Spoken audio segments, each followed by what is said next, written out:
মানবিকতার পরিচয় দিলেন এক অটো চালক। অটোতে ফেলে যাওয়া ৯৮,৬৫০ টাকা ফেরত দিলেন অটো চালক। থানার পক্ষ থেকে অটো চালককে দেওয়া হয় বিশেষ সম্মান। শুক্রবার রাতে বৃষ্টির ভেতর আসামের গুয়াহাটি থেকে আসা এক যাত্রী অশোকনগর স্টেশন মোড় থেকে একটি অটো রিজার্ভ করেছিলেন। সেই মতো যাত্রীকে নিয়ে বৃষ্টির মধ্যে রওনা হয় অটো চালক। নগরখড়া যাওয়ার পথে কিছুটা যেতেই অশোকনগর থানার অন্তর্গত কাজলা এলাকায় মাঝপথে ওই যাত্রী অটো থেকে নেমে যায়। অটো চালককে কিছু না বলে পরবর্তীতে কিন্তু ওই যাত্রী ফেলে যায় তার ব্যাগ। ওই যাত্রী যেখানে নেমে গেছে সেই গন্তব্যস্থলে একাধিকবার রাতেই খোঁজ করে তাকে, কিন্তু তাকে পাওয়া যায়নি। রাতেই অশোকনগর থানায় অটো চালক পলাশ দাশগুপ্ত ব্যাগে থাকা ৯৮,৬৫০ টাকা এবং ব্যাগে থাকা অন্যান্য সামগ্রী জমা দেয়। পরবর্তীতে শনিবার সকালে দীপক সাহা নামে তার ভাগনাকে সঙ্গে নিয়ে অশোকনগর অটো স্ট্যান্ডে গিয়ে অটো চালকের সঙ্গে দেখা করেন। এরপরেই অটো চালক ওই ব্যক্তিকে সঙ্গে নিয়ে থানায় আসেন।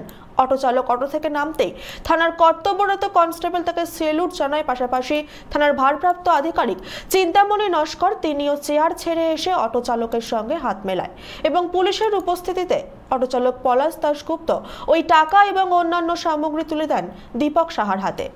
কাল রাত্রে ৯টা সাড়ে ৯টা নাগাদ আমাদের অশোকনগর এলপিজি অটো স্ট্যান্ডে উনি আসেন এবং আমাকে এক প্রকার রিজার্ভ করেই উনি নিয়ে যান। বলেন যে উনি নগরখড়া রথতলায় যাবেন। তো দীর্ঘ ১১-১২ বছর পর উনি যেহেতু এখানে আসেন, উনি রাস্তাঘাট চিনতে পারেন না। পথ চলতি মানুষ, আশপাশের লোকদের উনি বারবার জিজ্ঞেস করতে থাকেন যে আমরা সঠিক পথে যাচ্ছি কি না। তা হাবড়া নগরখড়ার কাছে উনি নগরখড়া মোড়ের দিকে যখন আমি বাঁদিকে টার্ন নিই, তো আচমকাই আমার গাড়ি থেকে উনি নেমে যান। তা আশেপাশের দোকানদার এবং লোকেরা ওনাকে আশ্বস্ত করে যে আমরা সঠিক রাস্তায় যাচ্ছি। এরপরে উনি আরও দু একবার নেমে যান। কাজলার মোড়ের কাছে গিয়ে উনি আবার ঠিকানা জিজ্ঞেস করতে যাওয়ার নাম করে গাড়ির থেকে নেমে যান। নেমে যাওয়ার পর আর খুঁজে পাইনি আমি অত রাত্রে। তা দীর্ঘ ১ ঘন্টা আমি ওনার জন্য অপেক্ষা করি, ওনাকে খোঁজাখুঁজি করি। স্থানীয় লোকেদের যারা ছিলেন ওখানে তাদের জানাই বিষয়টা এবং তারা আমাকে অশোকনগর থানায় যোগাযোগ করতে বলে। তা অশোকনগর থানায় আমি যোগাযোগ করি। অশোকনগর যে এসআই আছে বড়ুয়াবাবু, উনি আমাকে অত রাত্রেও ফোন রিসিভ করেন এবং কেয়ারফুলি আমাকে জানান আমাকে কি গাইডলাইন মেনে থানায় আসতে হবে। আমি থানায় আসি এবং তখন ডিউটিরত অফিসার এবং পুলিশ কর্মীদের সামনে না, আমি এসছিলাম আমার অটো ইউনিয়নের লাইন সেক্রেটারি শুভ রয়কে নিয়ে। উনি আমার পাশেই দাঁড়ানো আছেন। উনি প্রথম থেকেই বিষয়টা জানতেন। যখন ওই ঘটনাটি ঘটে তখন ওই স্পটের থেকে ওনাকে আমি ফোন করে জানিয়ে দিই। তা উনি ওনার দুটো ব্যাগ আমার গাড়িতে ফেলে নেমে যান। তা আমি বুঝতে পারি না ওনার ওই ব্যাগে কী আছে। তা আমাদের অটো ইউনিয়নের যে লাইন সেক্রেটারি শুভ রয়, উনি আমার পাশেই দাঁড়ানো ডান দিকে।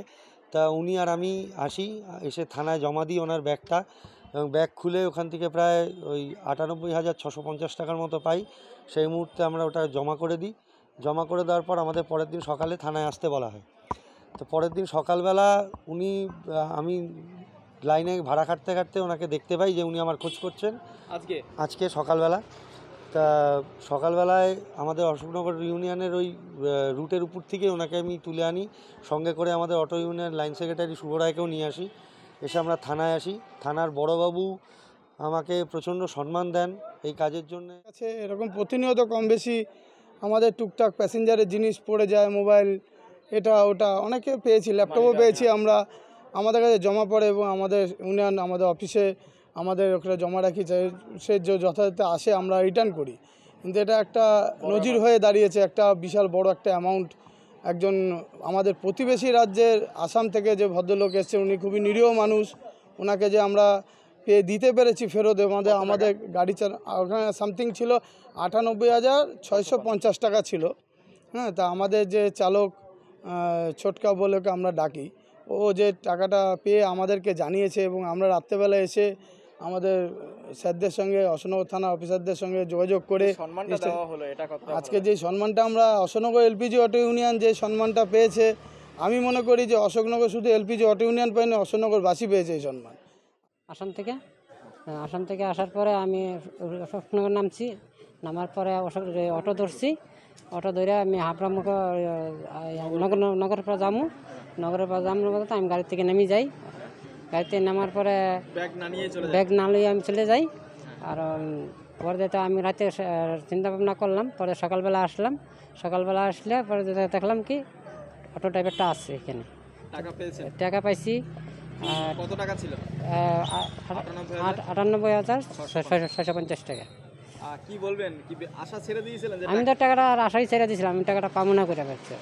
আমি অটো ড্রাইভারের কত ধন্যবাদ দিছি, পুলিশের তো আমরা পুলিশের ওসিরে আমি ভালোবাসি, ধন্যবাদ দিছি। অশোকনগর থেকে শান্তনু বিশ্বাসের রিপোর্ট, চ্যানেল 24/7।